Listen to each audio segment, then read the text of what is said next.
Hello दोस्तों, global affairs आप सभी का स्वागत है और मैं हूं स्वाभिमान। To break the dominance of China in ship building and ship making, India and South Korea have joint hands. जी हाँ, चाइना के डोमिनेंस को ब्रेक करने के लिए, उसकी मोनोपोली को तोड़ने के लिए इंडिया और साउथ कोरिया साथ आ गए हैं और शिप बिल्डिंग के बिजनेस को आगे बढ़ाने के लिए दोनों कंट्रीज ने हाथ मिला लिए हैं। दरअसल ग्लोबली अगर हम देखें तो China is a leader in ship building. पिछले 14-15 सालों से चाइना टॉप पर है शिप बिल्डिंग में। शिप बिल्डिंग की इम्पॉर्टेंस आप सभी जानते हैं। ग्लोबल ट्रेड शिप्स पे होता है। ग्लोबली इतने सारे शिप्स डेली हॉल्ट करते हैं, मूव करते हैं across the globe from one region to another. इसीलिए शिप बिल्डिंग पर रिलाई करते हैं बहुत सारे देश ऑन चाइना, जिससे चाइना बहुत सारे मोटे पैसे कमाता है और अपना फॉरेन एक्सचेंज अच्छा मोटा तगड़ा रखता है।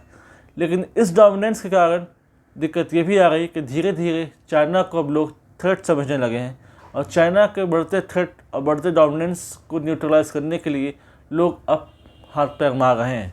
इसी बीच चाइना के डोमिनेंस तोड़ने के लिए इंडिया और साउथ कोरिया के साथ आए और उन्होंने जॉइंट वेंचर शुरू करने की बात की है, ताकि इंडिया और साउथ कोरिया दोनों साथ आएंगे और शिप बिल्डिंग को आगे बढ़ाएंगे।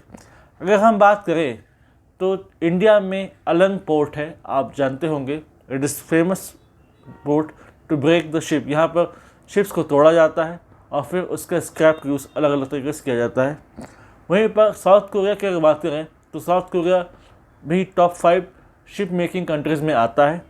अगर इसके पास टेक्निकल एक्सपर्टाइज है, फाइनेंस है। हालांकि south Korea likes man power. वहीं पर इंडिया के पास मैन पावर तो है, लेकिन वो फाइनेंस, वो टेक्निकल एक्सपर्टाइज उतने मैसिव स्केल पर नहीं है। यानी कि अगर साउथ कोरिया का फाइनेंस और इंडिया का मैन पावर अगर मिल जाते हैं तो सारी कमी दूर हो जाएगी और इंडिया और साउथ कोरिया मिलकर शिप बिल्डिंग इंडस्ट्री में एक रेवोल्यूशन ला सकते हैं। इससे बहुत रेवोल्यूशनरी चेंज आएगा और चाइना का डोमिनेंस ब्रेक होगा। और चाइना इस समय इस हद तक पहुंच चुका है कि इसके पास ये कैपेसिटी नहीं कि ये नए ऑर्डर्स ले सके। 2028 तक के ऑर्डर्स चाइना के पास पड़े हुए हैं, तो China is not able to take new orders. और धीरे धीरे डोमेस्टिक मार्केट भी चाइना को सर्च कर रहा है। डोमेस्टिकली भी चाइना उलझा हुआ है कि कैसे शिप मेकिंग को कैरी कर सके, कैसे शिप मेकिंग बिजनेस को ठीक से चला सके। तो ऐसे में जो वेंडर्स हैं, जो प्रोबेबल इसके बिजनेस क्लाइंट्स हैं, वो दूसरे मार्केट्स ढूंढ रहे हैं। वो जापान, साउथ कोरिया, इंडिया इस तरफ देख रहे हैं, जहाँ पर इंडिया और साउथ कोरिया को लगा कि एक मौका है कि हम अपने एक निश क्रिएट करें इस रीजन में और शिप बिल्डिंग इंडस्ट्रीज़ में अपना एक नया कदम रखें।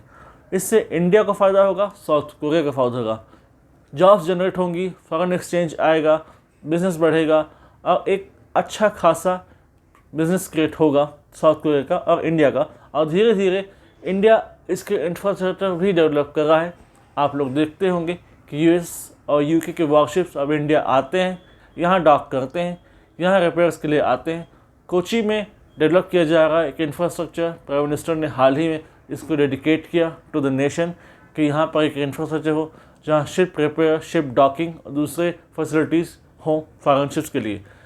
अब धीरे धीरे ऐसा होगा कि इंडियन फ्लैग के अंडर बहुत सारे वेसल्स, शिप्स, कार्गोस बनेंगे और ग्लोबली मूव होंगे। कुछ साल पहले जब लॉकडाउन नहीं लगा था तो आसानी से लोग ग्रेट सी के थ्रू जाते थे यूरोप, लेकिन जब लॉकडाउन लगा और ये स्थिति आ गई कि रेड सी में हुथीज़ की एक्टिविटीज़ बढ़ने लगी, तो उसके बाद से शिप्स को मूव करके जाना पड़ा all across Africa to Europe. इससे ऑपरेटिंग कॉस्ट बढ़ा, कॉस्ट ऑफ गुड्स बढ़ा और जिससे बिजनेस इन्फ्लुएंस हुआ। तो इस लिहाज से भी अगर देखें तो इंडिया और साउथ कोरिया के साथ आना बहुत ज़रूरी है और इसमें दोनों देशों को फ़ायदा होगा और चाइना का डोमिनेंस यहाँ पर टूटेगा। इसलिए it's very good news for Indian industry, for Indian ship building industry, for Indian economy as whole. Let's see कब ये काम शुरू होता है और कैसे इंडिया और साउथ कोरिया इससे आगे ले जाते हैं। इस संबंध में और कोई इन्फॉर्मेशन आती, I will make a separate video in this regard. Thanks for watching. Do like, comment, share, subscribe the video and widely spread this video for the knowledge of people.